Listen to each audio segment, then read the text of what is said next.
Welcome to the GNP Sir Classes official channel. In our today's talk, Professor Govind Narayan Purohit explains the drugs acting on the digestive system.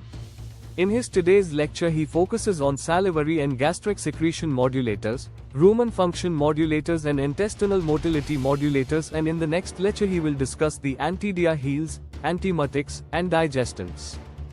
Here are the contents of today's class. So first let us discuss the drugs affecting gastrointestinal secretion. Drugs affecting salivary secretion. The salivary stimulants, also called sialics or sialagogues, are agents that increase the volume and fluidity of saliva. They stimulate appetite and the digestibility of food. They are useful for xerostomia, dry mouth. Cows normally produce 100 to 150 liters of saliva per day, mainly for rumen buffering. Artificial stimulation is rarely required except in cases of nervous system disorders or toxicities affecting saliva production.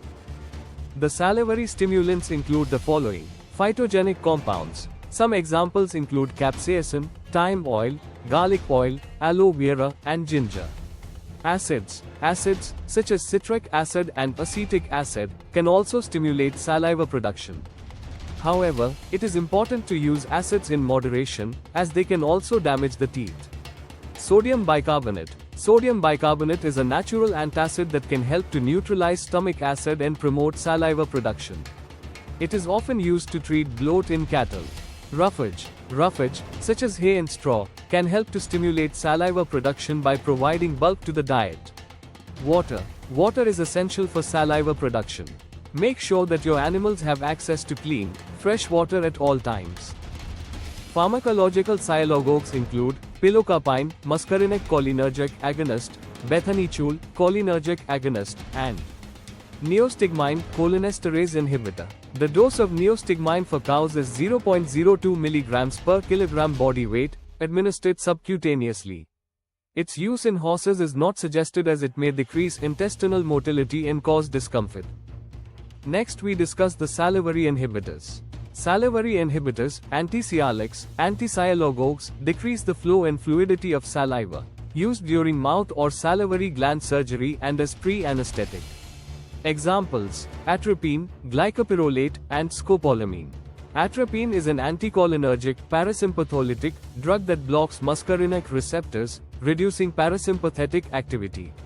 It has various applications in veterinary medicine across different species. This table shows the use by species and the effects of atropine in cattle, horses, dogs, and camels.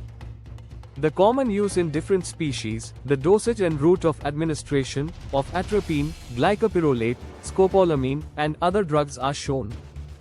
Next we discuss the drugs stimulating gastric secretions, also known as stomachics, and those which inhibit gastric secretion, also called antistomachics.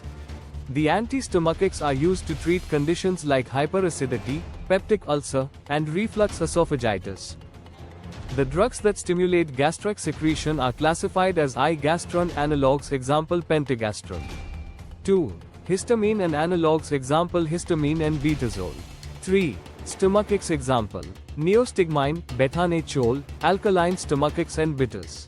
Stomachics are drugs that promote digestion and increase the tone and function of the stomach by increasing gastric secretion and motility. Agents that increase gastric secretions: I. Bitters, gentian, quassia, and nux vomica. They reflexly stimulate salivary and gastric secretions due to their bitter taste. E. Alkaline stomachic salts, carbonate and bicarbonate salts. These cause the liberation of CO2 in the stomach, distension of the stomach, and acid rebound, resulting in gastric secretions. E. Cholinergic alkaloids, arachaline. By stimulating gastric cholinergic receptors, it increases secretions. Agents that increase gastric motility. Gastrokinetic agents that stimulate gastric contractions, relax the pyloric sphincter, and promote upper alimentary peristalsis. Thus, these agents promote gastric emptying and the passage of food into the intestine. For example, metoclopramide. The antistomachics are classified as IH2 receptor antagonists, example cimetidine, ranitidine, famotidine, nizatidine, roxetidine, and loxetidine. 2. Proton pump inhibitors, example omeprazole, esomeprazole, lansoprazole, dexlansoprazole, and pantoprazole. 3. Muscarinic receptor antagonists. Example: parencapine, propanthaline and aziphenonium. IV. Prostaglandin analogues. Example: misoprostol, rioprostol and enprostol. H2 receptor antagonists block the action of histamine on parietal cells in the stomach, decreasing the production of acid by these cells. They should be avoided in animals with liver or kidney disease. On a weight basis, famotidine is approximately 8 times more potent than ranitidine and 40 times more potent than cimetidine. The table shows the dose and frequency of administration of cimetidine, ranitidine, and famotidine in dogs and horses. Proton pump inhibitors. Proton pump inhibitors, PPIs, are a group of drugs which irreversibly block the H+K+ ATPase proton pump in the gastric parietal cells and produce a pronounced and long-lasting reduction of gastric acid production. The table shows the dose and frequency of administration of omeprazole, rabeprazole, and pantoprazole for dogs and horses. Muscarinic receptors antagonists. 1. Non-selective muscarinic receptor antagonists. Non-selective muscarinic receptor antagonists such as atropine, glycopyrronium, aminopentamide, propanthaline and aziphenonium reduce gastric motility and basal secretion without raising the pH of stomach. 2. Selective M1 receptor antagonists. Selective antagonists of M1 receptors are as effective as atropine or other non-selective muscarinic antagonists in inhibiting gastric secretion. Parenzapine and telanzapine. They reduce basal and stimulated gastric secretion at doses which have minimal effects on the heart, eyes and bladder. Telanzapine is more potent than parenzapine and is effective at lower dosage. IV. Prostaglandin analogues. Prostaglandins A and I2, PGE2 and PGI2, are produced in the gastric mucosa and appear to serve a cytoprotective action by inhibiting acid secretion, promoting mucus and bicarbonate secretion and increasing mucosal blood flow. Misoprostol. Misoprostol is a methyl ester analog of prostaglandin E1. It inhibits basal, nocturnal and food-induced gastric secretion. Misoprostol is very effective in preventing GI ulcers and erosions caused by NSAIDs. Now let's discuss the gastric acid neutralizing agents and cryoprotective drugs. Antacids, group of basic substances used to neutralize gastric acid, increase pH of gastric contents without affecting gastric parietal cells. Antacids are classified as systemic acting and non-systemic acting. Non-systemic acting antacids: aluminium hydroxide, magnesium hydroxide, calcium carbonate and megaldrate. Let us also discuss the acid rebound phenomenon. The action of gastric antacids is usually transient and lasts only for 1-2 hours. Neutralization of acid in the stomach antrum removes negative feedback control of gastron release, which in turn leads to elevated gastron levels and enhanced HCl secretion. This reflex phenomenon is known as acid rebound phenomenon. So, antacids must be administered frequently or with a meal to avoid this rebound effect. These are basic agents which chemically neutralize HCl present in the gastric lumen so that luminal pH is increased to an acceptable level. Next, let's discuss the cryoprotective or anti-ulcer drugs. Ulcer occurs in that part of GI tract which is exposed to gastric acid in pepsin, i.e., the stomach and duodenum. Imbalance between aggressive and defensive factors causes ulcer. Aggressive factors: acid, pepsin, Helicobacter pylori infection. Defensive factors: gastric mucosa, bicarbonate secretion, prostaglandin, nitric oxide. The classification of the anti-ulcer drugs is shown here and include antihistaminics, proton pump inhibitors, anticholinergics, and ulcer protective drugs like sucralfate. Now we discuss the drugs acting on the rumen. Cholinergic agonists: neostigmine and carbachol. Prokinetics: metoclopramide. Benzodiazepines such as diazepam 0.15 mg per kilogram IV. Plant alkaloids: strychnine 50 to 60 mg SC. Bitters: gentian, nux vomica, and ginger. Minerals: Cu, Co, zinc, iodine. Other agents to correct ruminal stasis: potassium antimony tartarate, cattle, 815 gm orally. Rumen acidifiers. Normal rumen pH is between 6 and 7.4 to 5% acetic acid, vinegar, 1000-2000 ml, 5-10 ml per kilogram body weight, or 5% orthophosphoric acid. calcium chloride 50 to 100 gm orally or ammonium chloride 100 to 200 gm orally. These agents are helpful in ruminal alkalosis due excess feeding of protein-rich diet or urea. Rumen alkalizers are used to treat intraruminal acidosis, pH less than 5.0, due to grain engorgement, excess carbohydrate feeding. Sodium bicarbonate 250 to 500 gm orally or magnesium oxide 100 to 200 gm orally. Sodium bicarbonate 7.5% solution 250 to 500 milliliters slow intravenously over 30 to 60 minutes. We now discuss the drugs affecting gastrointestinal motility. Prokinetic drugs increase gastrointestinal motility of a segment of the gastrointestinal tract and thereby augment transit of material through that area. They are used in dogs, cats, horses, and occasionally ruminants to stimulate gastric emptying, rumen motility, or to increase intestinal motility. Prokinetics are classified as I-dopamine, D2, receptor antagonists example metoclopramide, domperidone, bromopride, alizapride. 2. Serotonin, 5-HT4, receptor agonists example cisapride, tegacero, prucalopride, mosapride and sanitapride. 3. Motilum-like drugs example erythromycin, IV, histamine, H2 receptor antagonists, e.g. ranitidine and nizatidine. V. Prostanoids e.g. misoprostol. Here is a table that shows the dopamine receptor antagonists and serotonin receptor agonists, their use in different species, their dose, side effects, and effects on GI motility. Drugs promoting intestinal motility. First, let's talk about laxatives and cathartics. The laxatives and cathartics promote defecation by increasing the frequency, fecal volume, or consistency.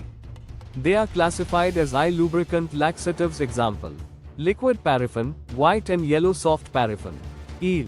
Surfactant laxatives, stool softeners example docuacetes, sodium calcium, potassium, and poloxamers. 3. Simple bulk purgatives example bran, agar, ispagula, sterculia, methylcellulose, carboxymethylcellulose and polycarbophils. IV. Osmotic purgatives. 5. Irritant, stimulant purgatives, irritate GI tract, alter absorption, secretion, e.g. bisacodal, phenolphthalein, castor oil, linseed oil, aloes, cascara sagrada, senna, rhubarb, dantan. 6. Neuromuscular purgatives, cholinergic agents, stimulate motility, example, carbachol, phosostigmine, neostigmine. 7. Peripheral opioid antagonists, e.g., alvimopan, methylnaltrexone. 8.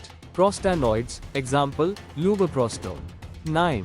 Enemas, introduce solutions into the rectum, example, soapy water, saline. A lubricant laxatives, liquid paraffin, mineral oil, softens and lubricates. Adverse effects, impaired nutrient absorption, lipid pneumonia, anal leakage. Uses, simple impaction, white, yellow soft paraffin, similar to liquid paraffin. B. Surfactant laxatives, docuacetes, anionic surfactants, soften stool, increase water, electrolyte secretion. Adverse effects, dehydration. Uses, stool softener. Poloxamers, similar action to docuacetes, used for fecal masses and bloat prevention. C. Simple bulk purgatives, hydrophilic, indigestible, absorb water, increase bulk. Key examples, bran, insoluble fiber, may cause flatulence, agar, ispagula, chronic constipation, diarrhea, sterculia, methylcellulose, carboxymethylcellulose. Caution. Adequate water intake is essential. D. Osmotic purgatives, hypertonic, draw water into the lumen. Contraindicated in weak, dehydrated animals, renal failure. Inorganic salts, magnesium salts, sulfate, hydroxide, sodium salts. Adverse effects, fluid, electrolyte imbalance. Carbohydrate osmotic purgatives, lactulose, reduces ammonia, hepatic encephalopathy, lactitol, glycerine, rectally, sorbitol, mannitol. E. Irritant, stimulant purgatives. Irritate GI tract, alter absorption, secretion. Caution. Can cause excessive fluid loss, electrolyte imbalance, hyperkalemia, colonic atony with long-term use. Direct irritants, bisacodal, used for constipation, pre-colonoscopy, phenolphthalein. Indirect irritants, castor oil, hydrolyzed to ricinoleic acid, potent, contraindicated in pregnancy. Linseed oil, adult ruminants, anthraquinone purgatives, aloes, cascara sagrada, senna, rhubarb, danton, may cause excessive purgation, drastic irritants, no longer used, jalap, podophyllum, etc. F. Neuromuscular purgatives. Cholinergic, stimulate motility, example, carbacool, used in horses, but causes sweating, salivation. G. Enemas. Soapy water, saline, sodium citrate, sorbitol, glycerine, mineral, vegetable oils. This table shows the dose and route of administration of laxatives and cathartics in dogs, cattle, horses, and camels. Carminatives and anti-fermentive drugs. Relieve distension and discomfort. Used in cases of minor bloat. Helps in ghee relaxation and erectation of trapped gases. The dosage of a few household carminatives for cattle and horses are shown in this table. Anti-fermentive agents. The most common anti-fermentive agent for ruminants is turpentine oil. Pharmacological effects: reflex sialogo, carminative, antizymotic, antifoaming agent. Side effects: irritant, potential renal, CNS, ghee toxicity in high doses, taints milk and meat. Clinical uses: free gas bloat or frothy bloat with linseed oil. Dosage: 20 to 50 milliliters mixed with linseed or sweet oil, 300,600 milliliters, orally or intraruminally. Then formalin can also be used with caution as an anti-fermentive agent. Dosage: cattle, 4 milliliters in 300 milliliters water, PO, 3 times daily. Sheep, 0.61 milliliter in 100 milliliters water, PO, 3 times daily. Oral antibiotics. While some antibiotics, such as penicillin, may help reduce gas production in certain cases of bloat, they are not effective against frothy bloat and should not be used as antifoaming agents. Antifoaming agents include organic silicones such as polydimethylsiloxane, dimethicone and simethicone. Simethicone is a mixture of polydimethylsiloxane and silica gel, used orally as antifoaming agent to reduce bloating, discomfort, pain from excess gas, not absorbed, considered safe. It is the most commonly used antifoaming agent for bloat in ruminant species. Another antifoaming agent is poloxaline. It is a non-ionic surfactant for frothy bloat treatment, prevention. Helps disperse foam, allowing gas escape. Administered via drench or stomach tube, diluted. Side effects: generally safe, 3-day withdrawal before slaughter in food animals. Dosage: cattle, up to 25 grams in 500 milliliters water, up to 250 kilograms BW, 50 grams in 500 milliliters water, greater than 250 kilograms BW, phosphorus monoxide. Thanks for watching. Share, like, comment, and subscribe GNP Sir Classes official channel. See you. Bye.